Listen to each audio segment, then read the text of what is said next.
Peter Thiel, aka the co-founder of PayPal, turned a retirement account for the middle class into a $5 billion tax-free piggy bank. And here's how. But before we go any further, welcome to Tales of Titans, the place where business and history come to life. So, let's dive into the surprising story of Peter Thiel. Now, Peter Thiel has been a major backer of anti-tax political groups. But here's the thing, Thiel's not relying on some futuristic floating nation to dodge taxes. He's using a tool many of us know as the Roth IRA. You see, over the past 2 decades, Thiel has transformed this ordinary retirement account, which most Americans use to save for their retirement, into a colossal tax-free vault. And we're not talking about small change here. Confidential IRS data has revealed he turned less than $2,000 in 1999 into an eye-watering $5 billion. To put that in perspective, the average Roth IRA was worth about $39,108 at the end of 2018. Now, if every single person in Houston, Texas puts $2,000 in a bank today, it still wouldn't match what Thiel has in his Roth IRA. And as long as he waits until he's just under 60 in 2027, he won't owe a dime in taxes on this fortune.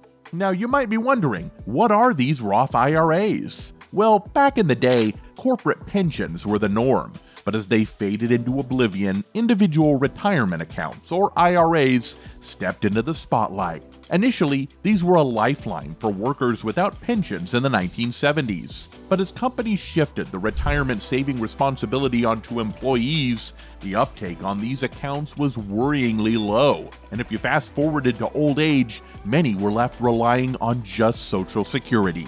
Then came Senator William Roth Jr., who was a major player in Reaganomics and was all about cutting the federal budget, slashing taxes, and putting the IRS in check. In the late 90s, as the head honcho of the Senate Finance Committee, Roth painted IRS agents as the bad guys and significantly weakened their collection abilities for over a decade. But Roth's real claim to fame was the Roth IRA. He envisioned this new IRA format as a blessing for countless Americans planning for the future, and boy was it a game changer. It promised an exit from the traditional tax system. Let's break it down. Usual retirement plans like traditional IRAs or 401ks defer taxes. You invest pre-tax income and it grows tax-free, but you pay taxes when you withdraw. The Roth IRA flips the script. You pay taxes up front, but then your investment grows tax-free and you pay nothing when you withdraw. Plus, unlike traditional IRAs, there's no rule to start using up the Roth IRA as you age. Now, Senator Roth sold this as a boon for the hardworking middle class, and in 1997, it was passed with flying colors by both parties. Some tax experts raised red flags, saying the Roth IRA might be more of a gift to the wealthy who didn't really need it, as they were more likely to save for retirement anyway. It was like locking in a low mortgage rate for them, especially if future tax rates climbed. Now, to make it even easier for everyone to understand, let me paint you a picture of how everyday retirement accounts, like Roth IRAs, turn into astonishing tax havens for the wealthy. Okay, so you drop $1,000 into your Roth IRA. Then you find yourself in an exclusive position where you can invest in a new startup. You snap up 1 million shares at barely a penny each. Fast forward a few years, and this startup hits the big leagues, going public. Each of your shares is now worth $50. And just like that, your modest Roth IRA balloons to an eye-popping $50 million. In a regular scenario, selling these shares would mean a hefty tax bill, typically around 20% of your profits going to the IRS. But here's the kicker. Within the Roth IRA, this massive gain is tax-free. Now, the story doesn't end there. With this $50 million, you keep investing in more rising stars. As these companies soar, so does your Roth IRA, growing exponentially. And the cherry on top? As long as you wait until you're 59 and a half to withdraw, not a cent of it gets taxed. It's a financial maneuver few can pull off, turning a simple retirement account into a powerhouse of tax-free wealth. Now, to curb the ultra-wealthy from exploiting this, the Clinton administration set income limits for Roth IRA contributions. The idea was to keep the super rich from using Roths as their personal tax havens. But Peter Thiel did just that. In 1999, Peter Thiel was a sharp Stanford law grad with a big dream for a digital currency free from government control, leading a small tech venture that would later become known as PayPal. Then one day, a crucial moment unfolded in the modest office of Pensco Pension Services, which was a small firm that allowed its customers to put nearly any investment they wanted into a tax-advantaged retirement account. So Thiel and his team meet Pensco's founder, Tom Anderson, who introduces them to the Roth IRA. Anderson advised, if your company skyrockets, you won't pay a dime in taxes when you cash out. For Thiel, who was earning just over $73,000, this was a golden opportunity. He buys PayPal's founding shares at just 1/100th of a cent each, which was a total steal at $1,700. But there was a risk. IRAs have strict rules to prevent them from being misused as tax shelters.